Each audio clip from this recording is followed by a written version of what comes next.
ನೋಡಿರ್ಬೋದು. ಬಟ್ ಇವತ್ತಿನ ಅವಾರ್ಡು ವೀರ ಕನ್ನಡಿಗ ಅಂದ್ಬಿಟ್ಟು ಟೈಟಲ್ ಅಲ್ಲಿ ತಗೊಂಡಿರೋದು ನಿಜಕ್ಕೂ ತುಂಬಾ ಹೆಮ್ಮೆ ಅನಿಸ್ತದೆ. ಎಂಟೈರ್ ಜಿ ನ್ಯೂಸ್ ಚಾನೆಲ್ ಅವ್ರಿಗೆ ನನ್ನ ಕಡೆಯಿಂದ ತುಂಬಾ ತುಂಬಾ ಥ್ಯಾಂಕ್ ಯು. ಯಾಕಂದ್ರೆ ನಾನು ಎಲ್ಲೂ ನನಗೆ ಸ್ಟೇಜ್ ಫಿಯರ್ ಇಲ್ಲ, ಮಾತುಗಳು ತುಂಬಾ ಮಾತಾಡ್ತಾ ಇರ್ತೀನಿ. ಇವತ್ತು ಮಾತೇ ಬರ್ತಲ್ಲ, ಏನಕ್ಕಂದ್ರೆ ಕನ್ನಡಿಗನಾಗಿ ಒಂದು ಕನ್ನಡ ಹೆಸರಲ್ಲಿ ಒಂದು ಅವಾರ್ಡ್ ತಗೊಳ್ಳೋದು ನಿಜಕ್ಕೂ ತುಂಬಾ ತುಂಬಾ ಖುಷಿ ಆಗತ್ತೆ.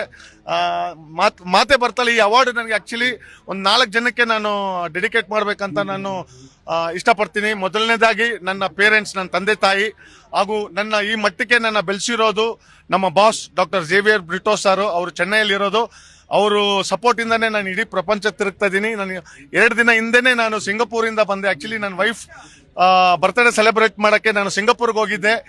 ಈ ಪ್ರಶಸ್ತಿ especially every successful men behind there is a women ಅಂತಾರೆ. ನನ್ನ ವೈಫ್ ಸುಮಾ ಅವ್ರ ಬರ್ತ್ಡೇ ಸಿಂಗಾಪುರಲ್ಲಿ ಸೆಲೆಬ್ರೇಟ್ ಮಾಡಿ ಬಂದ ಕೂಡಲೇ ನನಗೆ ಈ ಅವಾರ್ಡ್ ಬಂದಿದೆ. ಖಂಡಿತ ಈ ಅವಾರ್ಡು ನಮ್ಮ ವೈಫ್ ಬರ್ತ್ಡೇಗೆ ಡೆಡಿಕೇಟ್ ಮಾಡ್ತೀನಿ. ಪ್ರತಿಯೊಂದು ಪ್ರಶಸ್ತಿಗಳು ಕೂಡ ಮತ್ತಷ್ಟು ರೆಸ್ಪಾನ್ಸಿಬಿಲಿಟಿನ ಹೆಚ್ಚು ಮಾಡುತ್ತೆ ಅಂತ ಹೇಳ್ತಾರೆ. ಸೊ ಈ ಒಂದು ಅವಾರ್ಡ್ ನಿಮ್ಮ ರೆಸ್ಪಾನ್ಸಿಬಿಲಿಟಿನ ಯಾವ ರೀತಿ ಹೆಚ್ಚು ಮಾಡುತ್ತೆ? ಖಂಡಿತ madam, this will be one of the best award ಅಂತ. ನನಗೆ Oscar award on behalf of RCB fans ನಾನು ಆಸ್ಕರ್ ಅವಾರ್ಡು ತಗೊಂಡಿದ್ದೀನಿ. ಬಟ್ ನಿಜಕ್ಕೂ ಇದು ತುಂಬಾನೇ ಹೆಮ್ಮೆ ಅನ್ಸುತ್ತೆ. ಯಾಕಂದ್ರೆ ನಾನು ಹೇಳ್ದಂಗೆ ಯಾವಾಗ್ಲೂ ನಮ್ಮ ಮದರ್ಲ್ಯಾಂಡ್ ದಲ್ಲಿ ಏನೇ ಒಂದು ಸಣ್ಣ ಪ್ರಶಸ್ತಿ ಬಂದ್ರು ಇಟ್ಸ್ ಸ್ಪೆಷಲ್. ಬಟ್ ವೀರ ಕನ್ನಡಿಗ ಅನ್ಬಿಟ್ಟು ಅವಾರ್ಡ್ ತಗೊಳ್ಳೋದು ಅದು